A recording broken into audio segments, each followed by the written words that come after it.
الحمد لله رب العالمين وبه نستعين وصلى الله وسلم على سيد الانبياء والمرسلين وعلى اله واصحابه اجمعين ومن تبعهم باحسان الى يوم الدين اما بعد. امام ترمذی رحمہ اللہ جس علاقے سے تعلق رکھتے ہیں، جس شہر سے، اس شہر کا نام ہے ترمذ یا ترمذ.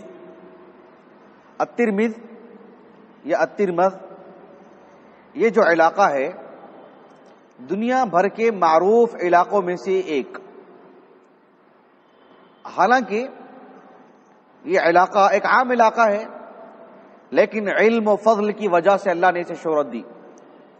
یہ بات ہم آپ کو پہلے بھی بتا چکے ہیں کہ اللہ سبحانہ و تعالی شرعی علم کے لیے علاقوں کا انتخاب فرماتے ہیں. بخارا، سمرقند، بلخ کسی زمانے کے علم کی مرکزی شہر تھے. کسی زمانے میں ترکمانستان علم کا مرکز، قزوین علم کا مرکز، جرجان علم کا مرکز. لیکن آج بھی کیا وہ ان جیسے علم کے مراکز میں شمار ہوتے ہیں؟ نہیں. ریاض کسی دور میں علم کا مرکز نہیں تھا، لیکن آج مکہ مدینہ تو آغاز سے آج بھی ہے الحمدللہ. ہمارے ہندوستان کا دہلی لے لیجئے آپ، ہمیشہ سے علم کا مرکز. تو علم کے کچھ خاص مراکز اللہ رب العالمین ہمیشہ کے لیے، ہر دور کے لیے انتخاب فرماتے ہیں. ترمذ یہ جو علاقہ ہے، آپ دیکھیے جو ازبکستان ہے، ازبکستان دور حاضر میں آپ جغرافیہ اعتبار سے کھول کر کے دیکھ لیں، جو ازبکستان ہے، ازبکستان کا جو مشرقی حصہ ہے، جغرافیہ اعتبار سے دیکھیں گے تو یہ بات واضح ہوگی. قدیم زمانے میں ایک ندی تھی، وہاں پر دریا بہت مشہور دریا اور بہت بڑا دریا، جیحون کے نام سے. جیحون اشعار میں بھی اس کا بہت ذکر ملتا ہے. تو وہاں پر یہ بستی آباد ہے ازبکستان کے مشرقی علاقوں میں. ترمذ جو اس دور میں دو بڑی بڑی دیواریں، ان کو دیواریں نہیں کہنا چاہیے، فصیل قلعہ ہوتا تھا نا پہلے، ان جیسے ایک خاص مقصد کے لیے اس وقت بنایا گیا تھا. وہ اس دور کی میں بات کر رہا ہوں آپ کو. 3 بڑے بڑے دروازے تھے، 2 بڑی فصیلیں تھیں، فصلیں نہیں فصیلیں، 2 بڑی بڑی دیواریں. اور اس کے جو بازار تھے کچی مٹی کے نہیں تھے، بالکل سیمنٹ کے بنے ہوئے، اسی دور میں سخت پتھر کے بنے ہوئے، جس سے یہ علاقہ پہلے سے ہی معروف علاقہ ترمذ، تجارت کے اعتبار سے، پیسوں کی ریل پھیل، بہت معروف علاقہ. عبد الملک ابن مروان ابن الحکم کے جو فرزند ہے عبد الملک ابن مروان، لگ بھگ 70 ہجری کے آس پاس، 65 سے 70 ہجری کے آس پاس مسلمانوں نے اس کو فتح کیا، ترمذ کو. اس وقت، اس سے پہلے یہاں پر بدھسٹ آباد تھے،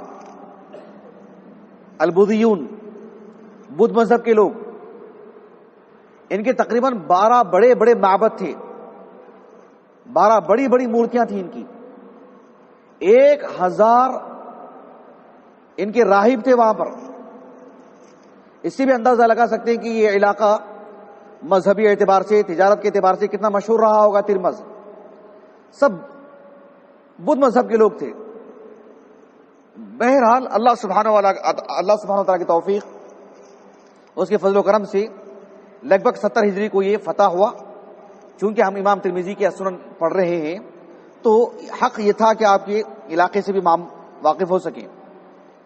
عرب نے ان پر حکومت کی، امویوں نے، عباسیوں نے. سلاجقہ ایک حکومت تھی، آپ پڑھیے، بہت شاندار. سلاجقہ حکومت پر دکتورا کا رسالہ ہوا ہے جامعہ اسلامیہ میں. سلاجقہ، مغول، انہوں نے بھی حکومت کی ان پر. ازابیکا، ازبکستان کے لوگ، انہوں نے بھی ان پر حکومت کی. ترمذ کو اس وجہ سے بھی شہرت ملی تھی قدیم زمانے میں کہ عبداللہ بن زبیر رضی اللہ عنہ، پتہ ہے آپ نے مکے میں ایک خلافت کا اعلان کر دیا تھا اپنی تاریخی طور پر. جب معاویہ بن ابی سفیان کا انتقال ہوا تو آپ نے اپنے امیر ہونے کا اعلان کر دیا تھا، اور کافی ہنگامے بھی ہوئے تھے اس وقت. وہاں سے یزید ابن معاویہ نے بیعت لی، یہاں سے عبداللہ بن زبیر نے. تو پھر عبداللہ بن زبیر کے ایک خاص مشیر تھے عبداللہ بن خازم. تو وہ شخص جو عبداللہ بن خازم ہے وہ ان کے خاص تھے. وہ پھر یہاں سے نکل کے وہ خراسان چلے گئے، وہاں کے والی بن گئے عبداللہ بن زبیر کی طرف سے. عبد الملک بن مروان نے فوج کو بھیجا عبداللہ بن خازم کے مقابل میں. بہرحال عبداللہ بن خازم کو شکست ہوئی، قتل کیا گیا. انہوں نے ان کے بیٹے کو ایک علاقہ دیا تھا ترمز، یہاں رہ کر کے اپنے آپ کو سخت کریں، مضبوط کریں. تو ترمز تب فتح ہوا. وہ تو ترمز میں اپنے حفاظت کا انہوں نے پورا بندوبست کر رکھا تھا. تاریخی طور پر ترمز اس لیے بھی مشہور ہے تاریخی اعتبار سے، آپ ویکیپیڈیا میں سب دیکھ سکتے ہیں اس بات کو. یہ جو ترمز ہے، ترمز سے متعلق الدکتور اکرم ضیاء، ان کی جو کتاب ہے تراث الترمذی العلمی، اس میں انہوں نے لکھا ہے کہ قرون اولیٰ میں، پہلی صدی، دوسری صدی، تیسری صدی میں ترمذ سے متعلق علمی اعتبار سے کیا کارکردگی ہوئی ہے. پہلی صدی میں، دوسری صدی میں، تیسری صدی میں ترمذ سے متعلق کوئی خاص بات نہیں ملتی ہے ہم کو. کیوں نہیں ملتی ہے؟ اس کی وجہ انہوں نے یہ بتائی کہ بہت ممکن ہو کہ ترمذ کے قرب و جوار کے جو بڑے علاقے ہیں، جیسے مان لیجئے بنگلور ایک بہت بڑا علاقہ ہے، بنگلور کے قرب و جوار میں ایسے علاقے ہوں گے جو اپنے آپ میں بڑے ہیں، بنگلور کے مقابلے میں نہیں، اپنے آپ میں بڑے ہیں. لیکن جب ان کے علماء کا ذکر کیا گیا تو بنگلور کے علماء کے ذکر کے ضمن میں ذکر کیا گیا، علیحدہ نہیں. سمجھانے کے لیے میں آپ کو بتا رہا ہوں، ہمارے بنگلور کے قریب میں ٹمکور ہے، میسور ہے، لیکن حصور ہے. لیکن جب ان حصور کے، ٹمکور کے اور میسور کے علماء کا ذکر کیا جاتا ہے تو بنگلور کے علماء کے ضمن میں، اسی فہرست میں یہ مقصود ہے کہ ترمذ کے علماء کا ذکر مستقل کرنے کے بجائے، وہاں کے علمی کارکردگی کو مستقل ذکر کرنے کے بجائے، قدیم علماء نے بلخ، ہمارے پاس کتاب ہے تاریخ بلخ 2 جلدوں میں، آپ دیکھیں 2 جلدوں میں ہمارے پاس موجود ہے الحمدللہ. قدیم کتاب ہے بلخ، کسی زمانے کا یعنی علم کا مرکز ہے. اس وجہ سے اس کا ذکر مستقل نہیں ملتا ہے. ابو عبداللہ محمد بن جعفر الجویباری الوراق، تقریباً 300 ہجری سنہ وفات ہے ان کا. انہوں نے تاریخ بلخ پر کتاب لکھی، ہمارے پاس موجود ہے الحمدللہ. اس میں آپ دیکھ سکتے ہیں کہ ترمذ کے کئی علماء کا ذکر آ گیا اس میں، حالانکہ بلخ پر لکھی گئی کتاب ہے. کیوں؟ ترمذ کے شمال میں بڑا علاقہ آتا ہے بلخ، اور اس کے اوپر آتا ہے بخارا. تو انہوں نے بلخ کے علماء کا ذکر کرنے کے بجائے قرب و جوار کے تقریباً علماء کا ذکر کر دیا ہے، اور قدیم زمانے میں یہ بات رہی ہے. اس وجہ سے ترمذ سے متعلق مستقل قدیم زمانے کی کوئی کتاب ہمیں نہیں ملتی ہے. علماء ترمذ بہت ہیں. ترمذ نے باذن اللہ تعالی بڑی بڑی ہستیوں کو اس نے جنم دی ہے.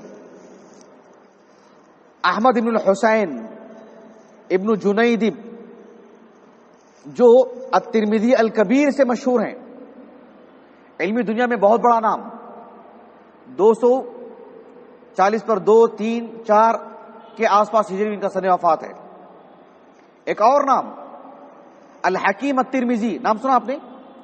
ان کے ہمارے پاس کتاب ہے نوادر الاصول، 9 جلدوں میں نوادر الاصول، دیکھا آپ نے؟ نیا نسخہ ہے نوادر الاصول، میں بھول گیا، لانے والا تھا میں. نوادر الاصول یہ حکیم الترمذی کی ہے، بہت معروف کتاب. یہ بھی ترمذ کے ہیں.